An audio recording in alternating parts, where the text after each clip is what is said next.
you guys, it's day 20 of our summer reading challenge, and today's book is The Magic School Bus Blows Its Top, from an episode of the animated TV series produced by Scholastic Entertainment, Inc., based on the Magic School Bus books written by Joanna Cole and illustrated by Bruce Dagan.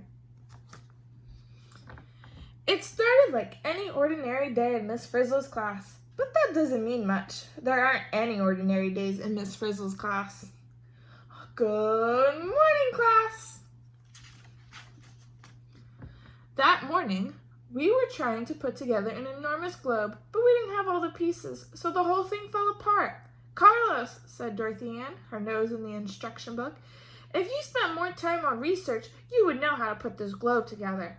Carlos dusted himself off, and if you didn't spend so much time doing research, you could have helped, he answered. We never broke the world at my old school.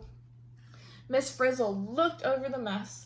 I'm afraid you can't put that globe together until you have all the pieces, she told us. You see, there's a new island. It hasn't been discovered yet. How can there be a new island, asked Phoebe. The earth never changes, does it? The earth is changing all the time, said Miss Frizzle, right under your very feet. We all looked down at our feet, but nothing was moving. What's the island's name? How can it have a name? It hasn't even been discovered. Dorothy Ann wanted to find clues to the island in her books, but Carlos wanted us to search for the Mystery Island. That way we could name it.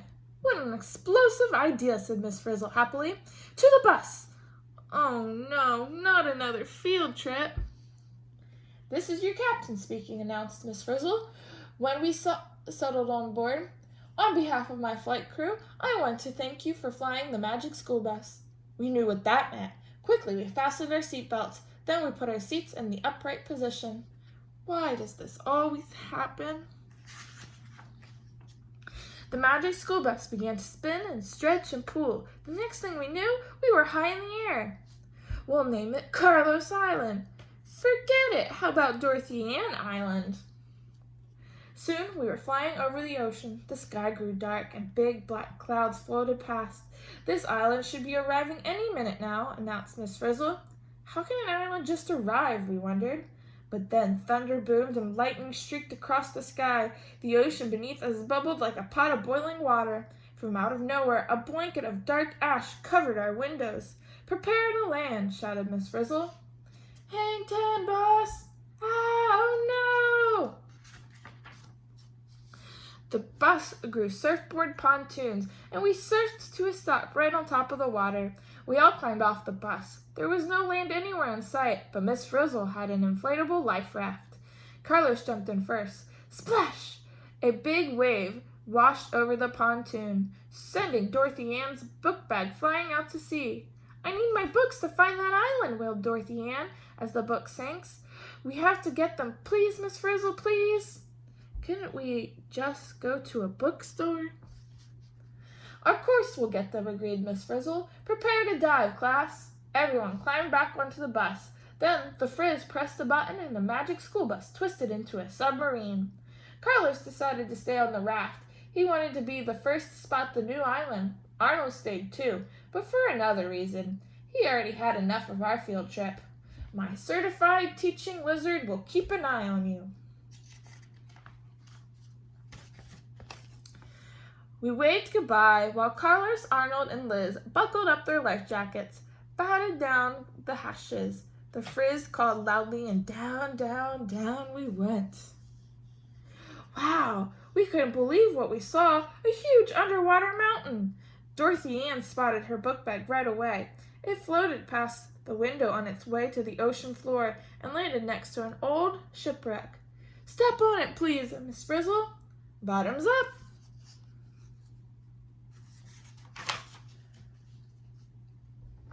The bus scrunched up tight. Then it shot us out like a cannon. Good thing we had on special diving suits. Dorothy Ann swam over to her book bag, but the strap was looped around the tentacle of a giant squid. Ah! Dorothy Ann screamed. The squid was swimming away. It's got my bag! Just then the ocean floor began to tremble. The ship started to shake, and we heard a loud rumbling noise. Earthquake!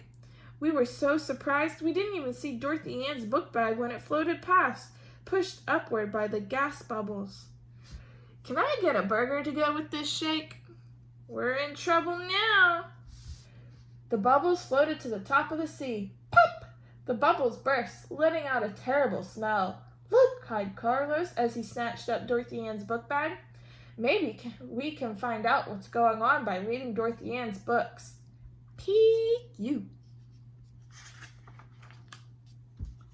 Meanwhile, the Frizz was trying to cheer up Dorothy Ann. There's more than one way to discover an island, she said brightly. So we all dived deeper into the ocean. Brrr. It was getting cold. Even the bus shivered.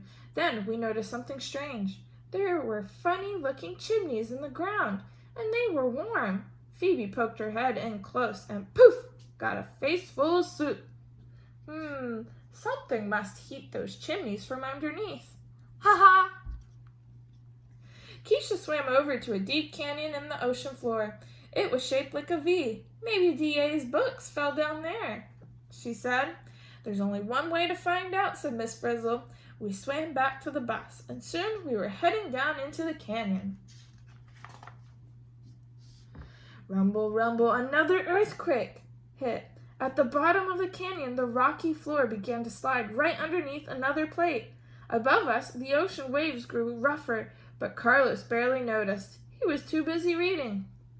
But there's no space for us. Smashing observation, Tim.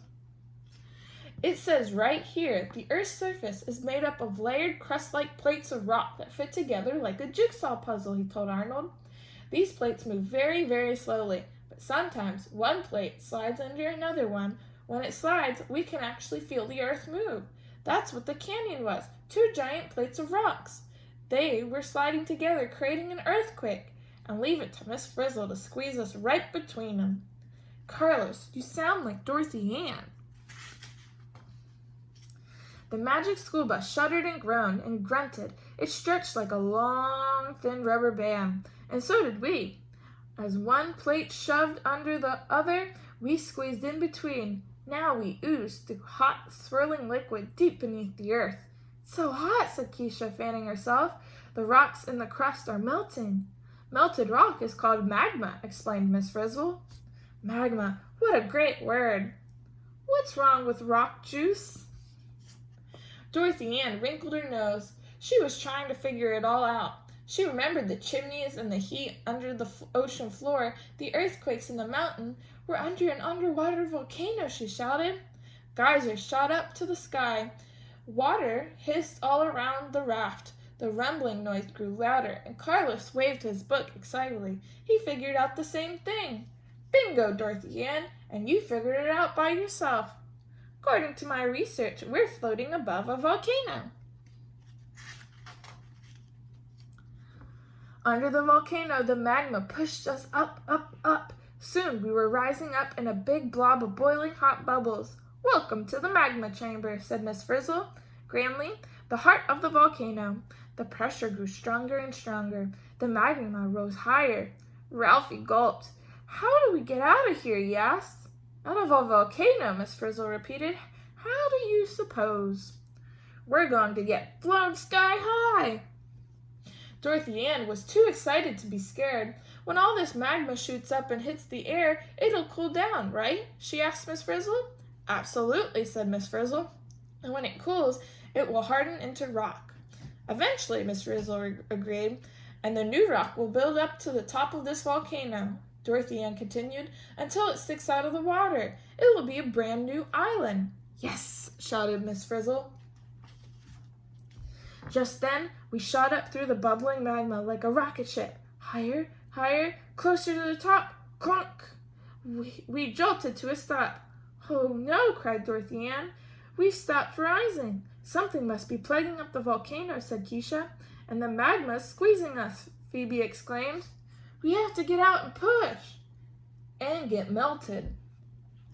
Carlos had no idea we were in such a tight spot. He still had his head buried in Dorothy Ann's books. A lot of stuff is blown out of a volcano when it erupts, he told Arnold. Volcano ash and dust and rocks.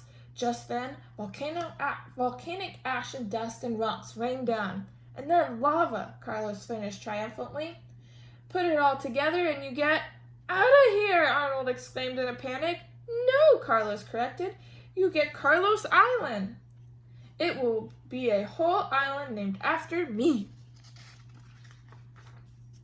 Meanwhile, we jumped into our anti-magma gear and we were pushing the plug with all our might. But it wouldn't budge. That's when Miss Frizzle and the magic school bus went into action. They rammed the plug again and again. Don't let the pressure get to you. I can't stand this. Is it ready to blow? Kapow! The plug popped out. The magma boiled into glowing clouds of ash and rock. Then it all billowed out with a rush of steam. What a sight! Red-hot lava poured down the sides of the volcano. The volcano grew bigger and bigger. It was an island. Whee! We landed, plop, into the raft. Then the volcanic blenched one last time, and the magic school bus whooshed into the air. A parachute opened, and the bus drifted down to a soft landing on the water. Whoa! Whee! Hooray!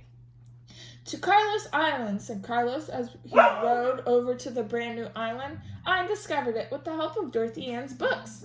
Carlos Island? You mean Dorothy Ann Island, Dorothy Ann corrected. I discovered it, and for once, I didn't need my books. But someone else had landed here first, Liz. Ta-da! So, when Carlos and Dorothy Ann decided to write a book about their experiences, they knew exactly what to call it. Lizard Island by Carlos and Dorothy Ann, said Carlos. Don't you mean Lizard Island by Dorothy Ann and Carlos, said Dorothy Ann. Carlos and Dorothy Ann. Dorothy Ann and Carlos. Letters to Dorothy Ann and Carlos from Lizard Island readers. Dear Carlos, my school bus never surfs, dives, stretches, or flies, and I can't believe yours does either. Very truly yours, 2 feet on the ground. Dear Carlos, I thought your book was a blast, but according to my research, it takes a lot longer than a few minutes for a volcano to grow from an undersea mountain into an island. Also, I don't think you should go wandering around inside a volcano, hang around one when it's erupting, or walk on lava right after the eruption. That would be too dangerous. All my lava and eruption. Dear Dorothy Ann, where did you buy your book bag? You obviously have the latest in waterproof accessories. Signed, your shopping friend. The end. All right, see you guys tomorrow.